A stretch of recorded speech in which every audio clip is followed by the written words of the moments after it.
What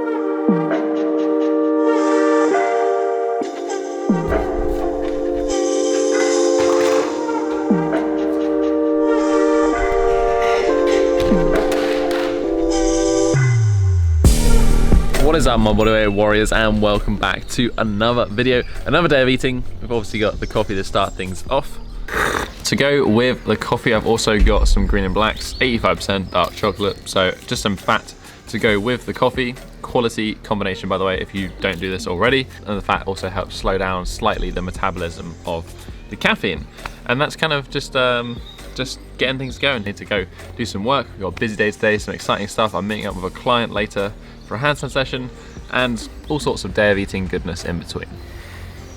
So I want to chat to you briefly around using the scales. The first clip that you saw today, actually I was weighing in at 88 kilos, which is like 190-ish, 195 pounds. Now this for me is on the light end of the spectrum. I like to be about 90 kilos, about 200 pounds-ish. That's where I feel athletic, I feel strong, but I don't feel too strong that it sacrifices bodyweight training stuff. Keeps that strength to weight ratio nice. I want to chat briefly just about a few tips about how to use the scales, but I'll mention the reason I'm personally using them now. I'm using scales because I want to make sure, number one, I'm gaining weight. I want to hit a certain goal, which is like 91, 92 kilos. I want to gain 3, maybe 4 kilos of weight. And I want to make sure I'm not doing it too quickly. I'm trying to hit about 1 kilo per month at most in weight gain. That for me, I know is a decent rate, so I'm not gaining too much fat. The same goes for weight loss, unless you're like morbidly obese, you can lose weight a bit quicker, but if you're pretty lean, going for about 1 kilo per month kind of means that it's slow enough that it's gonna be mostly fat, you're not gonna sacrifice muscle. Just a couple of tips, if you are gonna use scales for whatever reason it is, you probably don't need to use them. If you're just generally looking to be healthier, feel better, lose a little bit of weight, then you can kind of do that on a feeling basis. Just focus on what you're eating, focus on eating good quality, focus on exercising, and then just, see how you feel and look in the mirror. That's personally how I would prefer to do it. If you want to go down the scales route, obviously you can do, but I don't think it's good to be obsessive about weight. Like sometimes it's not necessarily relevant because you may not go down in weight because you've built a bit of muscle, but you've actually got leaner. So there's all those sort of things to consider. Number 2 is just make sure you weigh yourself on a consistent basis. So if you are gonna weigh yourself, I think every day is probably a little bit overkill, but you need to be able to do it 3 times a week-ish, because if you just weigh yourself once a week or once every 2 weeks, there's a huge fluctuation that you can get from water weight. It might not be the case, but you can change your weight quite dramatically day to day. If you've got a few readings and you take an average, you roughly know where you stand. That's basically it for some weighing scale tips. Back to the vlog.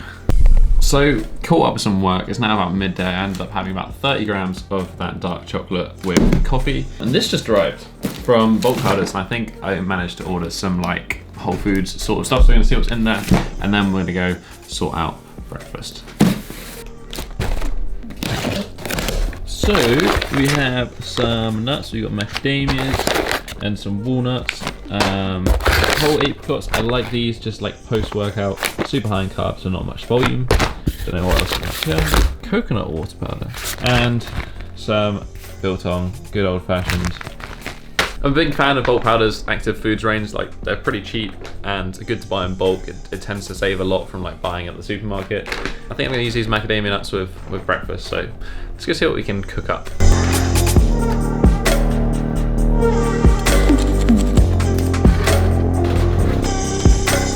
Now I don't actually tend to buy wild salmon very often simply because it's very, very expensive. This one I just so happened to get half price at the fish counter at the supermarket just because it was the last day they could sell it. So I bought the whole thing, chopped it up, chucked it in the freezer, and when it comes to fish, I tend usually to stick to smoked mackerel or mackerel. It's quite cheap. I also go for sardines. They're also great, super cheap, especially canned sardines, great for traveling. But yeah, that's kind of it on the fish front. It tends to just be more expensive than meat and hard to get good quality. So I think the plan to go alongside this, I'm gonna have obviously that salmon, I'm gonna have some asparagus, some leek, garlic, and I'm gonna fry that with halloumi and then some balsamic vinegar. So that'll be the side. And then for some extra fat gains, we're gonna have macadamia nuts as well. And then all together, that should be kind of a bunch of calories.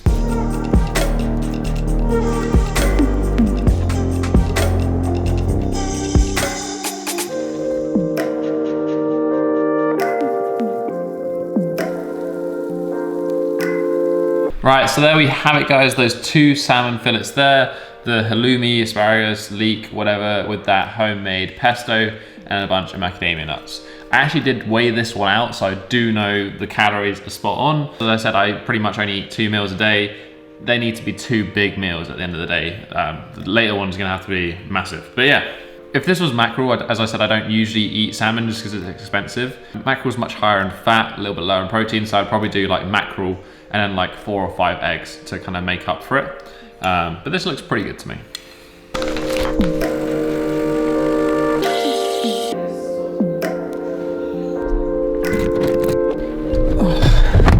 Right, we are sorted, we've got the coffee. Now, we just need to get there. 6.5 hours later. See you, man. Hey. I'm on camera. You're on camera now. Hey everyone, this is Tom, long time online client, and Buddy, equally awesome at handstands. So. This man's help. Balls. This is pretty sweet. It's pretty sweet. So much space. This is awesome.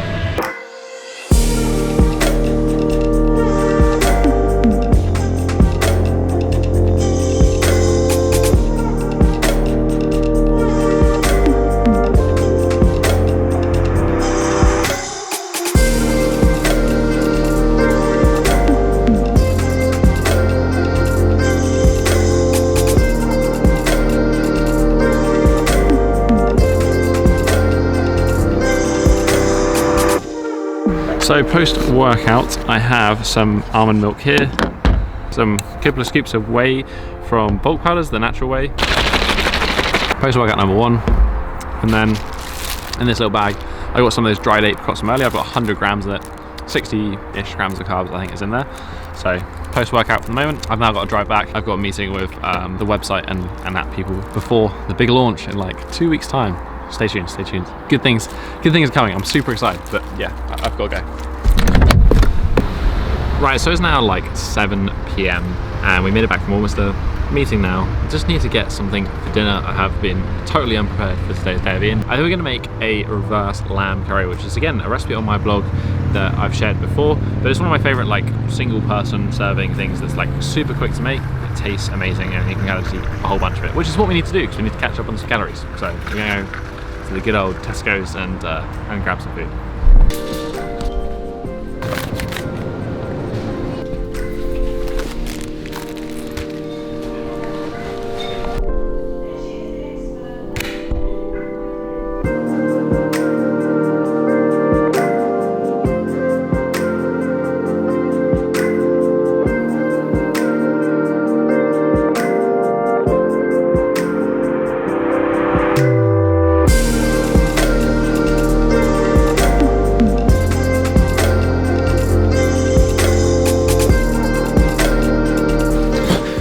And there is dinner, there we have it.